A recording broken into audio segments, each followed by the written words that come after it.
के लिए वो अनुभव के आधार पर हमेशा शिक्षा जगत, शिक्षा, बच्चे, हमारा जो एस्टेब्लिशमेंट है वो आगे कैसे बढ़े, इस बात की चिंता और मार्गदर्शन माननीय मुख्यमंत्री जी का हमको मिलता है।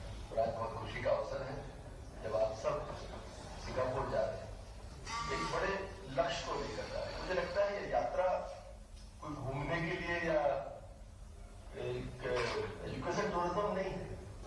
जैसा जो यहाँ पर स्लोगन है 21st century teaching and learning skills in classrooms, या इस एक विषय को लेकर आप सिंगापुर जा रहे हैं। और जैसा माननीय मुख्यमंत्री जी ने कहा है कि हमारा जीवन, हमारा आचरण समाज को प्रेरक होना चाहिए। तो आज का अवसर जो है, मुझे लगता है कि आज आप एक लर्निंग अप्रोच के साथ जा रहे हैं, लेकिन जब वापस आएंगे तो शायद मध्य प्रदेश में मास्टर ट्रेनर्स के रूप में आपका उपयोग हमारा विभाग और इस प्रदेश की हमारी सरकार माननीय मुख्यमंत्री जी के नेतृत्व में करेगी। नई शिक्षा नीति कैसे लागू होगी, बाहर का शिक्षण व्यवस्था कैसी है, मध्य प्रदेश में उसको हम कैसे उतार सकते हैं। आप सबका जो 60-65 लोग आप वहां से वापस जब आएंगे, मुझे लगता है कि एक बहुत एक्सपर्ट की तरह वहां से लौट कर आएंगे। हमारी भारतीय पद्धति, मध्य प्रदेश की हमारी क्षमताएं और सिंगापुर से प्राप्त आपका अनुभव, इन सबका जो सामंजस्य बना के नीचे आपका हम उपयोग करेंगे, मुझे लगता है वो आगे आने वाले समय में हमारे स्कूल एजुकेशन में माननीय के नेतृत्व में हम प्रदेश को बहुत बेहतर करने की दिशा में आगे बढ़ेंगे।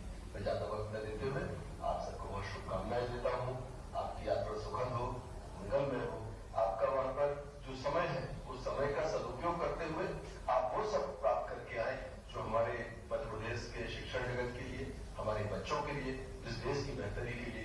और माननीय प्रधानमंत्री जी का सपना है 2047 विश्व में भारत अपंग रखो, उस लक्ष्य की प्राप्ति में आपका योगदान किन अर्थों में सार्थकता को प्राप्त करेगा, उन सब चीजों को लेकर आप जब लौटेंगे उसका लाभ इस प्रदेश को मिलेगा। आप सबकी यात्रा के लिए सुखद कामनाएं करते हुए माननीय मुख्यमंत्री जी का विशेष रूप से आपने व्यस्तम कार्यक्रमों में आज हमारे सभी शिक्षकगण, प्राचार्य और हमारी जो टीम जा रही, इसको शुभकामना देने के लिए उस पूर्ण भूमि से आपने समय निकाला।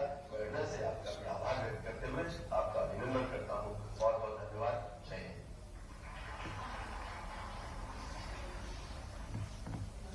बहुत आभार माननीय शिक्षा मंत्री जी। और मित्रों, अब समय है उस पर का जिसका हमें बेसब्री से इंतजार था। मैं ये मंच, ये सभा पूर्ण आदर के साथ मैं सौंप रहा हूँ माननीय मुख्यमंत्री जी के मंगल नेतृत्व को। आदरणीय मुख्यमंत्री जी। जय श्री महाकाल। हम सबका सौभाग्य है यशस्वी प्रधानमंत्री श्रीमान नरेंद्र मोदी जी द्वारा हमारे स्कूल शिक्षा के चयनित प्राध्यापकों का, शिक्षकों का प्रशिक्षण करने के लिए देश भर के सभी राज्यों में 6 राज्य हैं, जिसमें मध्य प्रदेश भी एक है, जहां हम 21वीं century teaching and learning skills in classroom विषय प्रशिक्षण हेतु लोक सेवकों का प्रिंसिपल एकेडमी सिंगापुर में शैक्षणिक भ्रमण का ये मौका दिया है। यशस्वी प्रधानमंत्री के मन में ये स्पष्ट कल्पना है कि हमारे यद्यपि पूरे देश के अंदर ही शैक्षणिक वातावरण गुणवत्तापूर्ण हो, हमारी अपनी पूरी शिक्षा की प्रणाली में कहीं न कहीं जो बीच की कमियां थी, उन सारी चीज़ों से अपने आप को मजबूत करते हुए, जो कमियां उनको दूर करते हुए, मजबूतियों के बीच मजबूत इरादों के साथ हम सब अपने शैक्षणिक गुणवत्ता के वातावरण में मध्य प्रदेश को भी बेहतर से बेहतर स्थिति में लाएं।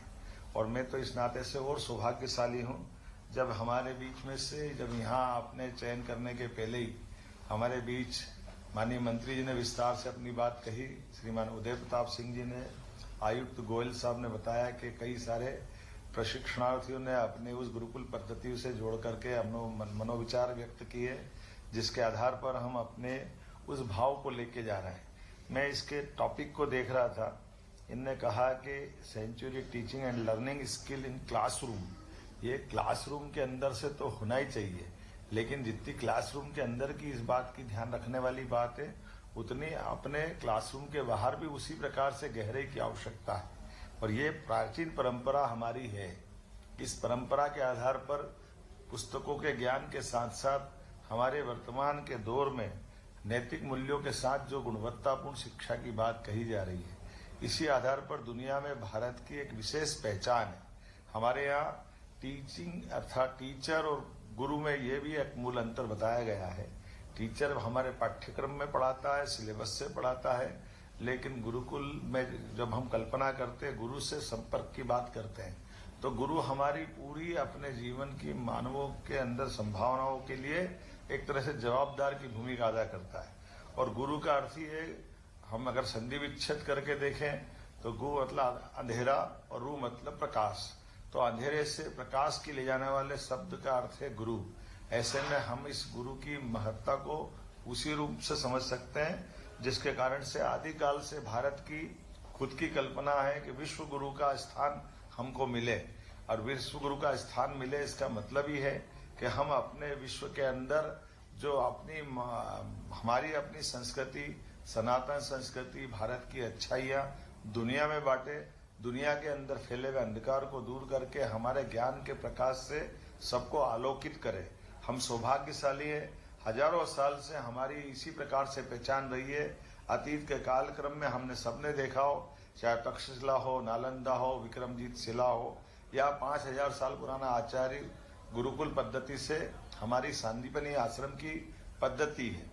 मैं उम्मीद करता हूं कि आप कभी इस दृष्टिकोण से भी देखिए कि हमारे बीच में से विश्वामित्र ने भगवान राम और कृष्ण को, यद्यपि बहुत चक्रवर्ती सम्राट थे दशरथ भी, उनके शासन की सारे व्यवस्था सुव्यवस्था में जानी जाती थी, लेकिन कहीं न कहीं जो कठिनाइयां थी कि बगल के जंगल के अंदर जब अत्याचार हो रहे, राक्षसों ने आतंक का माहौल बनाया, ऐसे में आचार्य ने गुरुकुल के एक अपने आचार्य खुद आकर के विश्वामित्र केवल अपने शिष्यों के नाते से अपने शिष्य का चयन करते हैं एक तरह से, और उनको ये अवसर देते हैं। अब ये हमारे लिए एक चुनौती भी है बात को समझने की, इस तरीके से भी इस पे ध्यान जाएगा कि भगवान राम और लक्ष्मण वो बाल रूप में है, लेकिन सामर्थ्यशाली साम्राज्य के समर्थशाली अफसर भी है, समर्थ सेना भी है, लेकिन उसमें संभावना के दोनों के बीच में अगर तुलना करने का मौका मिला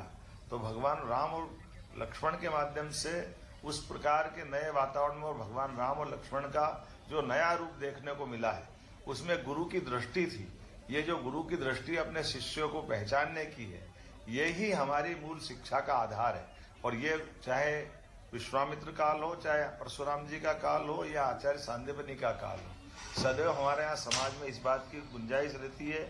और मैं अगर अपनी सरकार के नाते से बात करूंगा तो आपको ये जो मौका मिला 3 दिन के प्रशिक्षण का, और खास करके 1 दिवस आपने सिंगापुर के स्कूलों का अध्ययन करने के लिए भी आपने इसमें जो प्लान किया है, निश्चित रूप से आप अपनी अच्छाइयों को भी बांटेंगे और वहाँ की अच्छाइयों को सीखेंगे।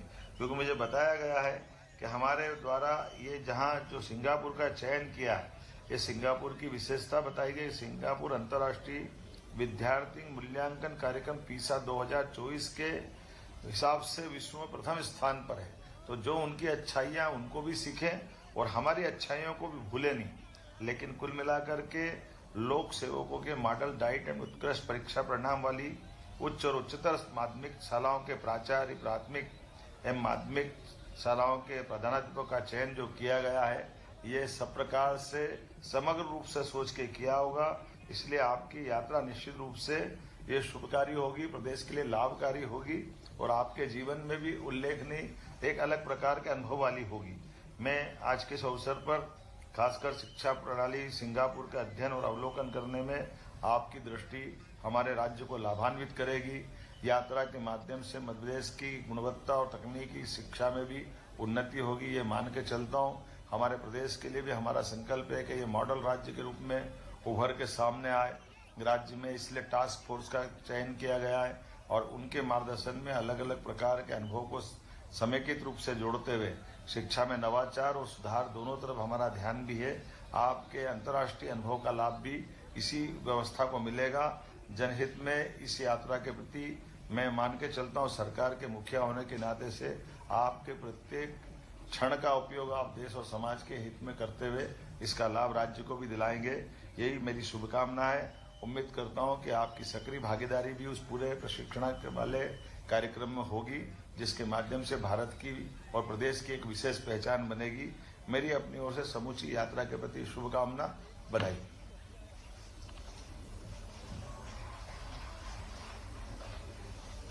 आभार माननीय मुख्यमंत्री जी, आपकी मंगल कामनाओं के लिए और आपके उद्बोधन के लिए। और कार्यक्रम में मैं आभार प्रदर्शन के लिए आमंत्रित कर रहा हूँ संचालक राज्य शिक्षा मंत्री श्री हरदीप सिंह जी को।